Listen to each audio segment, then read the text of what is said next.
जय श्री बालाजी महाराज। श्री शिवाय नमस्तुभ्यम। ईश्वर की कृपा आप सब पर बनी रहे। मीन राशि 20 अप्रैल से 30 अप्रैल 2024। जानते हैं क्या कुछ लिखा है समय ने मीन राशि से जुड़े जातकों के जीवन में। बात करें आपके कार्य क्षेत्र की, आपके करियर कारोबार की, तो करियर की दृष्टि से ये समय यानी 20 से 30 अप्रैल के मध्य का समय मिश्रित परिणाम देने वाला रहेगा। अभी आप नौकरी करते हैं, आपके लिए ये समय नए अवसरों को जन्म देने वाला है।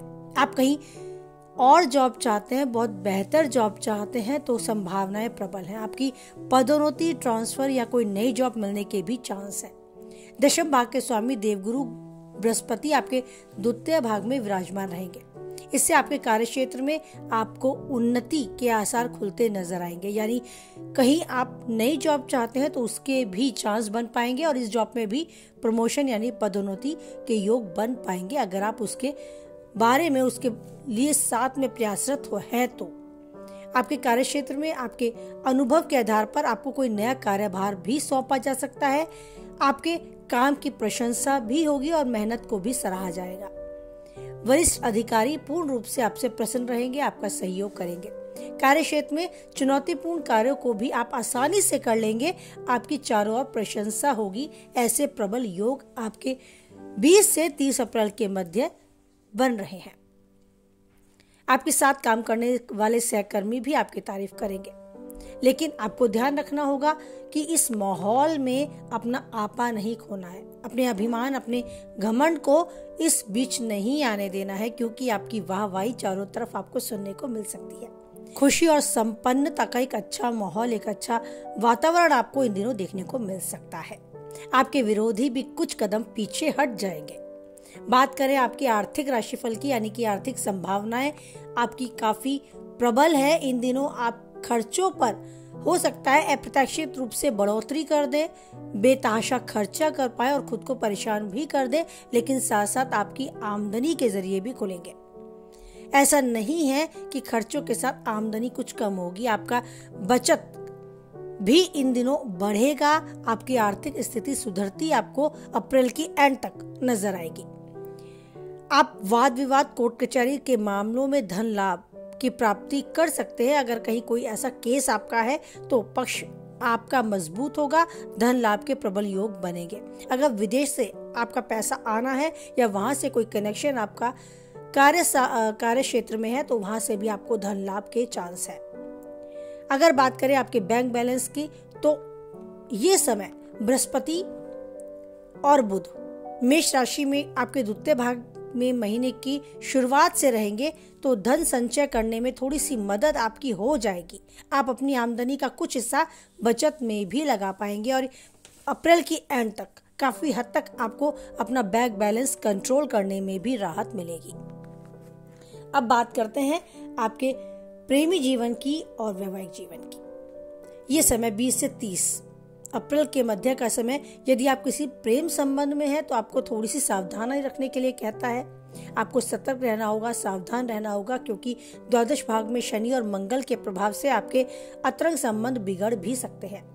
आप जिनके प्रेम में हैं, जिनसे आप प्रेम करते हैं, उनके स्वास्थ्य में गिरावट आ सकती है। आपको उनकी चिंता सताएगी, जबकि स्वास्थ्य पीड़ित होगा तो ऐसे में प्यार की बातें ज्यादा अच्छे से नहीं हो पाएंगी। इसीलिए स्वयं पर नियंत्रण रखना होगा। अपने प्रियतम को पर्याप्त समय देना होगा ताकि आपसे प्रभावित हो सके और आपके प्रेम को वो महसूस कर सके। जबरदस्ती उनके ऊपर अपने प्यार की बातें थोपने की कोशिश नहीं करनी है। बात करें आपके वैवाहिक जीवन की, तो वैवाहिक जीवन काफी सुखमय रहेगा। आपको अपने वैवाहिक जीवन में अपने जीवन साथी के साथ एक अच्छा समय बिताने का मौका मिलेगा, लेकिन साथ ही आपको उनके भी स्वास्थ्य के प्रति थोड़ी सी सावधानी बरतनी होगी।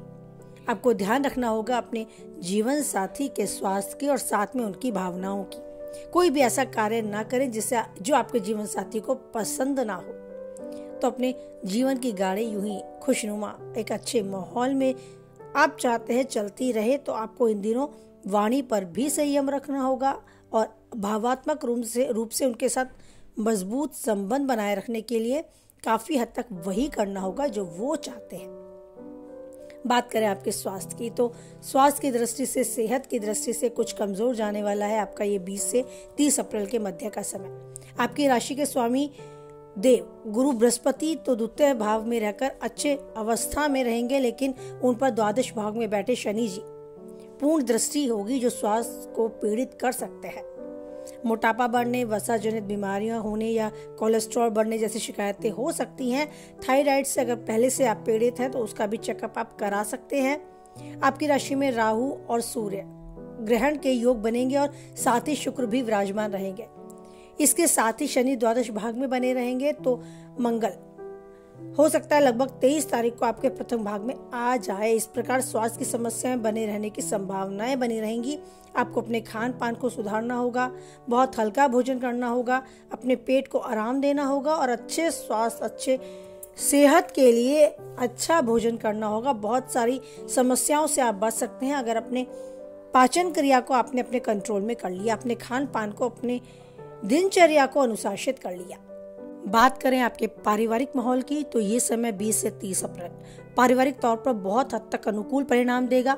आपके दूसरे भाग में बृहस्पति बुध विराजमान रहेंगे और चतुर्भाग में किसी ग्रह का विशेष प्रभाव नहीं होगा, जिससे निजी संबंधों में भी आपकी मजबूती आपको देखने को मिलेगी, साथ ही सामंजस्य भी बढ़ेगा। आपकी वाणी में अधिकार और अपनत्व की भावना बढ़ेगी। बृहस्पति और बुध के प्रभाव से आप अच्छी बातें करेंगे और जिससे परिवार के लोग भी आपसे बड़े प्रसन्न रहेंगे, आपके प्रति अपना प्रेम भाव दिखाएंगे। आपसे कुटुंब के लोगों के बीच में तनाव की कमी आएगी। अगर कोई अब तक खटपट थी तो दूर होती नजर आएगी। हालांकि शनि देव की दृष्टि भी दूसरे भाव में रहेगी, तो बीच बीच में छोटी बातें बड़ी बन सकती हैं, लेकिन आपको अपनी जिम्मेदारियों से अपने परिवार को एक करके चलना है। समस्याओं को बढ़ने ना दें, आप उसे समय रहते दूर करते रहें। कुछ चुनौतियां बढ़ सकती हैं क्योंकि सूर्य महाराज आपके दूसरे भाव में है। मंगल महाराज आपके प्रथम भाव में आकर चतुर्भाव में पूर्ण दृष्टि डालेंगे। इससे घर में कुछ तनाव, कोई झगड़ा अगर शुरू होता है तो घर के माहौल में सामंजस्य की कमी अगर आती है, अशांति अगर होती है, तो आपको धैर्य से काम लेना होगा और परिवार को एक करके चलने की जिम्मेदारी भी लेनी होगी। सब कुछ आपको स्वतः ही नॉर्मल, साधारण तरीके से सुलझता नजर आएगा, लेकिन आपको खुद भी संयम रखना होगा, अपनी वाणी पर भी और अपने व्यवहार पर भी।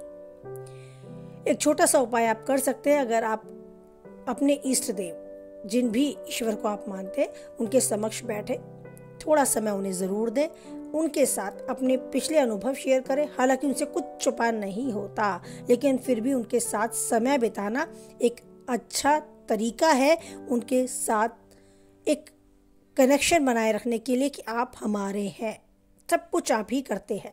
बस यही भाव प्रकट करना है, मौन रूप से उन्हें निहारना है, उन्हें कुछ समय देना है और कुछ नहीं मांगना है, बस उन्हें धन्यवाद देना है जो अब तक उन्होंने दिया, वो सब जो आपके पास है उन सब के लिए। जीवन में और रास्ते खुले, सकारात्मकता हमारे आसपास हो, उसके लिए ज़रूरी है कि उन्हें उन सब चीज़ों के लिए धन्यवाद ज़रूर करते चले जो उन्होंने हमें दिया है। एक स्वस्थ शरीर, एक स्वस्थ मस्तिष्क बहुत ज़रूरी है। उन सब चीज़ों के लिए दिखाना कि हाँ, हम बहुत भाग्यशाली हैं कि आपकी कृपा हम पर बनी हुई है। और आप चाहें तो बजरंग बली का ध्यान करें, बजरंग बाण स्रोत का पाठ करें, हनुमान चालीसा का पाठ करें, उन्हें याद करें अपने तरीके से, जैसा भी आपका मन होता है, संगीत सुनने का, भजन सुनने का, आरती करने का, बस कुछ समय उनके साथ ज़रूर बिताएं और अपने मन को सुकून और चैन देने के लिए उनका आशीर्वाद यूं ही पाते रहें। साथ ही जीवन के हर पल को अच्छे से जिएं, जो चाहते हैं वो पाएं और उन्नति के शिखर तक बढ़ते जाएं। इसी के साथ वाणी को विराम देते हैं। कुछ हद तक आप वीडियो से सहमत रहते हैं तो प्लीज़ लाइक करके अपनी सहमति दर्ज कराएं। किसी और के काम की पाते हैं तो उस तक शेयर कराएं और पहली बार चैनल पे हैं, बने रहना चाहते हैं तो चैनल को सब्सक्राइब करें और साथ ही नोटिफिकेशन बेल को भी दबाएं, जिससे कि आने वाली वीडियो की सूचना आप तक पहुँच जाए। ईश्वर पर बनाए रखें आप यूं ही अटूट विश्वास, क्योंकि जानते हैं खुद आप कि एक वही है जो किसी भी परिस्थिति में नहीं छोड़ेगा हमारा साथ। इसी के साथ बोलें जय बालाजी महाराज, जय माता दी।